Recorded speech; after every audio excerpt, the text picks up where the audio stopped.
Today I want to talk with you about the U.S. pork industry and the things that we have done to let the world know that we not only understand the concept of social responsibility, we embrace it.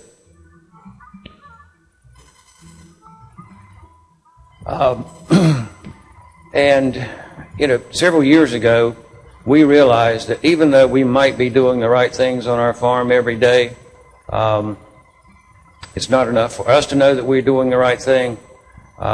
It's essential that we have a means of letting the world know about our commitments and the things that we're committed to. Animal care, taking care of our environment, food safety, human health, and supporting and being responsible community citizens in the areas where we live.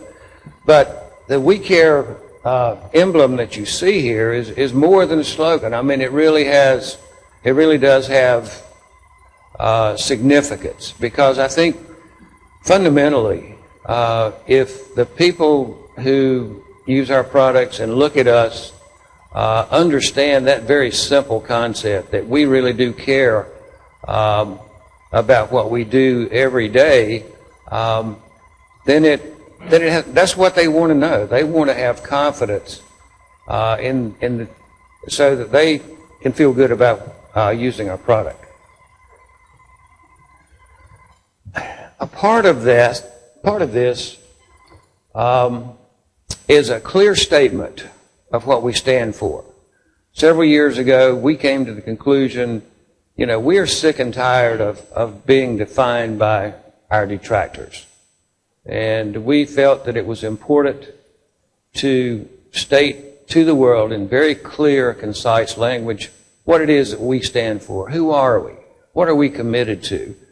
So at National Pork Forum 3 years ago, we went public with this statement of ethical principles. These principles were put together by a collaborative group of producers.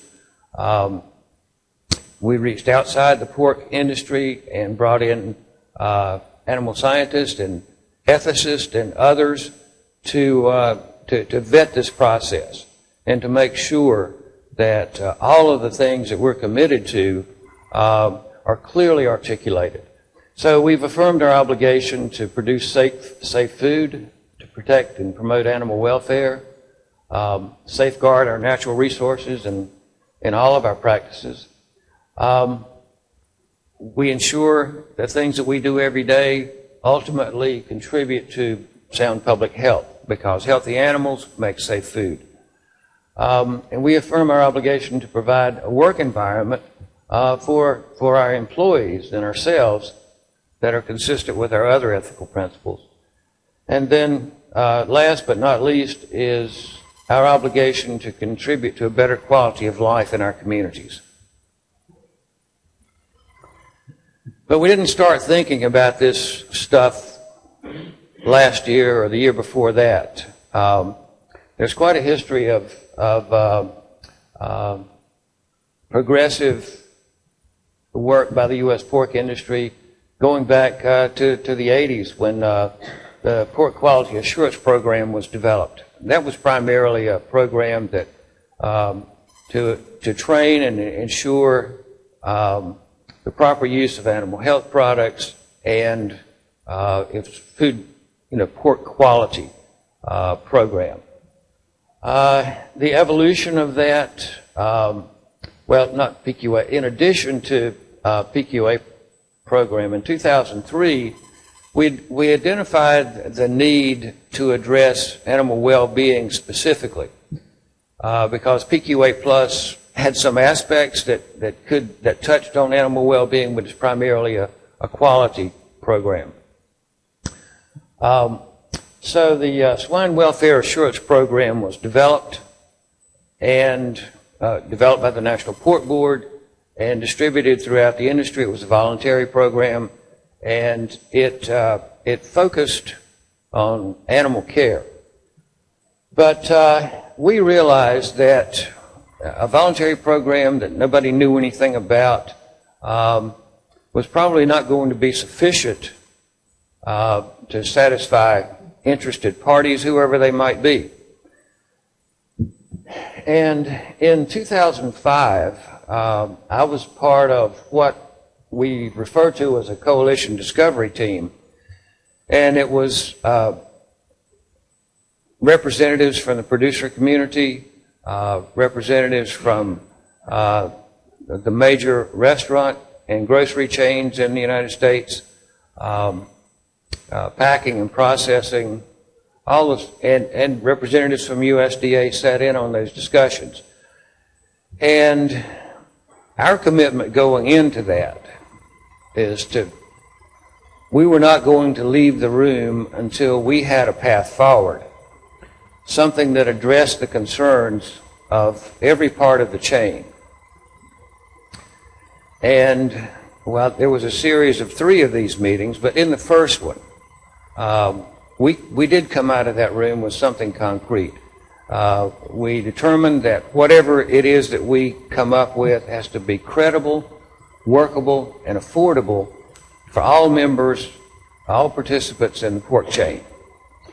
So with that as a baseline, those discussions continued, and we heard loud and clear from our customers, the major retailers and restaurant chains, that whatever we did, we had to find some way to bring everybody to the table. It's not good enough to have 60% or 70% of the producers participating in this process. So that was one thing that was really important to them. We told them something that was equally important to us, was the fact that we can't live with a situation where you've got restaurant chain A and restaurant chain B and having their own animal care guidelines or requirements, or same for grocery stores, because they're, today in the U.S. pork industry, the animals that we send to a processing facility, in some cases, producers don't have any control over who that product ultimately is purchased by.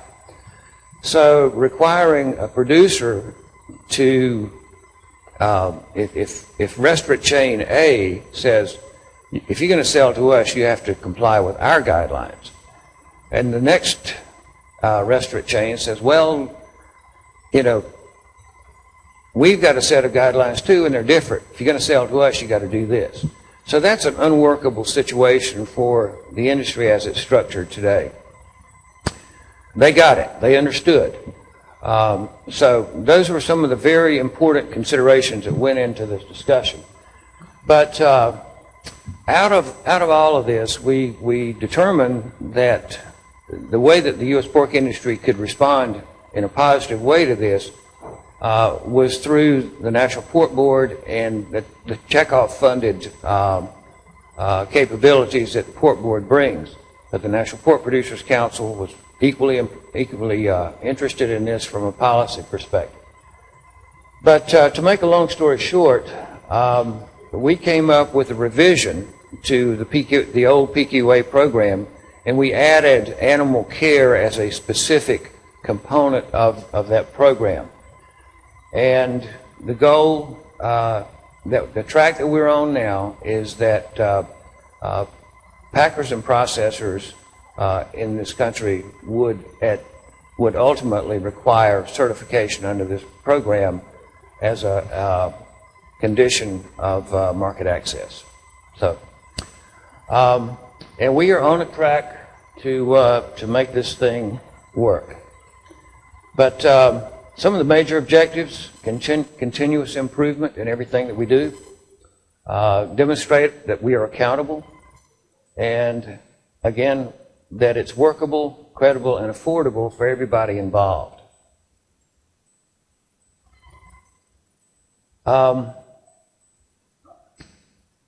There are 3 components to it. There's an education component that involves training producers, a review of the activities and the facilities at a producer's location. We have a set of trainers and advisors. A trainer basically trains the advisors, We have a limited number of trainers. We don't need a whole lot to do it all. But there's a larger pool of advisors scattered across the country, enough so that each port operation in the United States can be reached. And then there is a third-party verification process. That is not a third party going on every farm every year. After you've gone through the first components of this, certification and achieving your site status, then your farm goes into an audit pool. And representative sampling of farms in that audit pool are selected each year, and enough so that there's a statistically valid random sampling to make sure that the national program is working as designed. We have 63 trainers and over 1,000 advisors on the ground today, and these are the kinds of folks who do that work.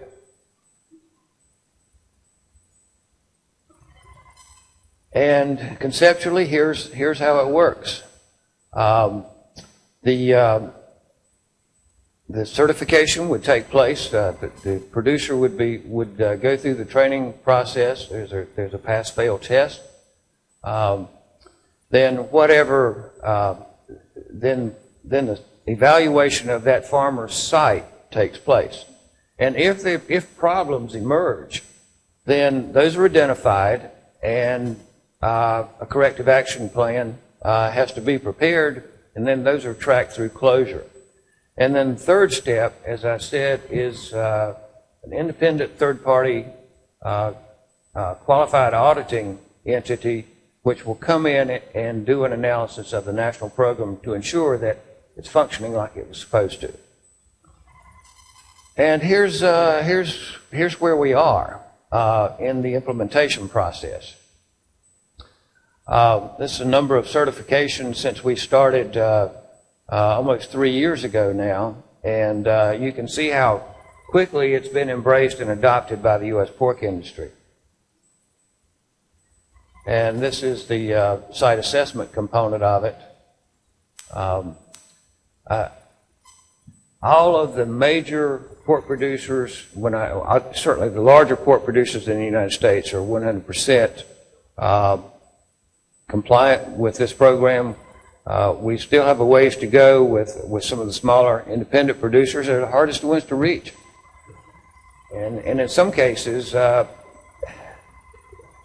they don't come to these kinds of meetings, and they don't live in the world that you and I live in and have to deal with all these issues. They expect somebody else to handle these kinds of problems.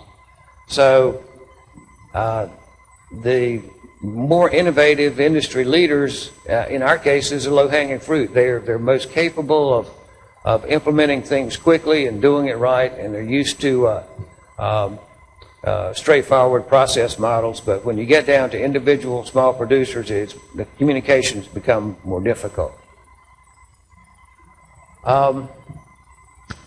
There are 10 components to the good production practices, and I'm not going to read all these to you. You can read it as well as I can. But that's what they are judged against, each of these 10 criteria.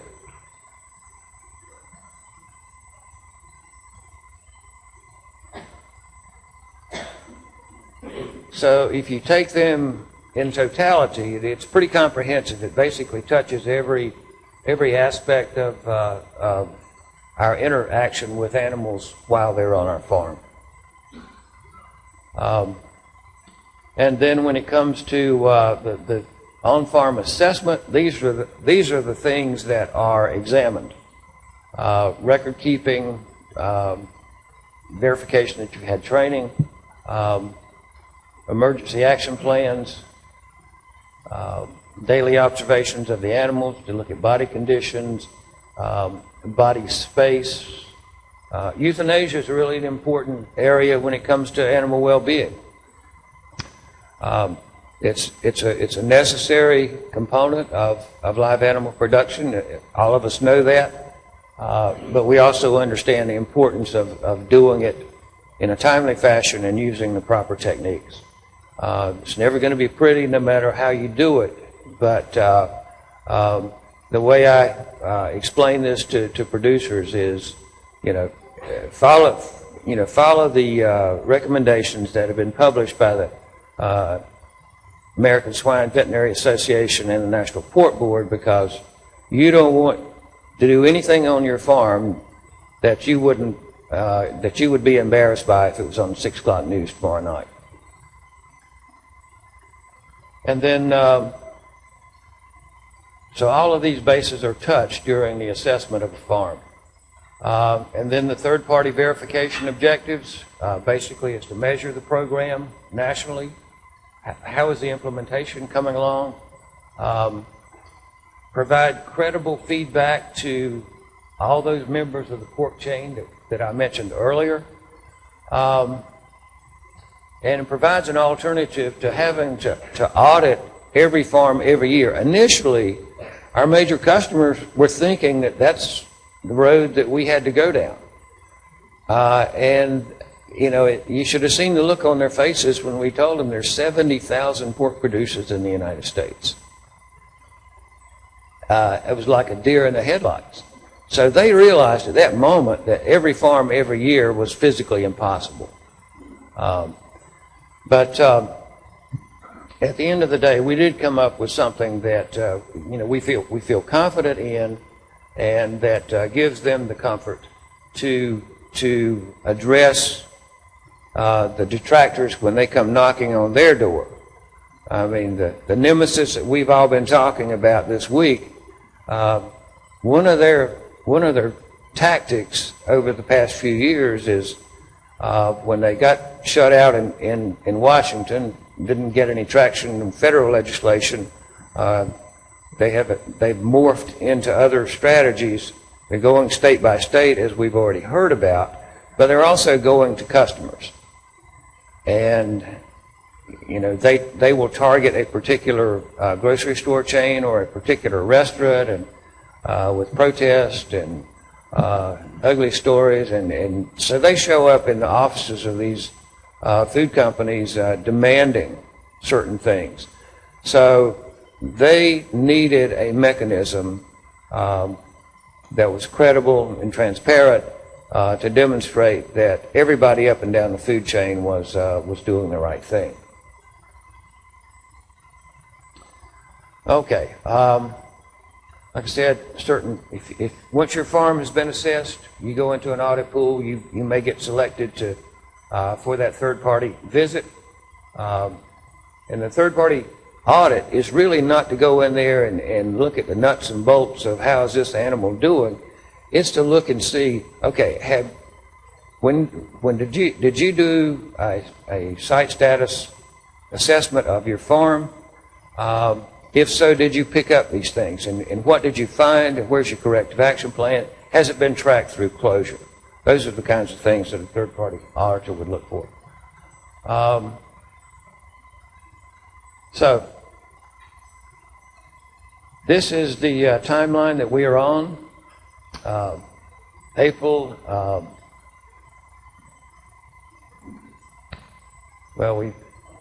I won't go through all the details, but as Mike said earlier, he identified PACO as the organization that certifies the auditors. So we utilize them as well. And then in September of this year, we plan to begin the third-party verification program. So our goal is to have all the pork producers in the United States certified and have their certifications completed by the end of this year. That's a goal. Will we get there? All I'm going to tell you, it's a goal, and we're shooting for it. And the last few hundred producers are the hardest ones to get. And it's just the way it is.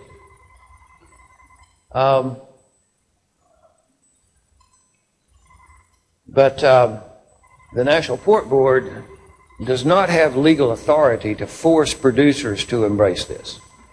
But we have strongly encouraged all producers in the country to participate, and be certified by the end of 2010. And I'm happy to say that, you know, when the national meeting is held, National Pork Forum, there was a unanimous embrace of the objectives of the PQA Plus program and of the Statement of Ethical Principles. So that's a snapshot of what the pork industry is doing.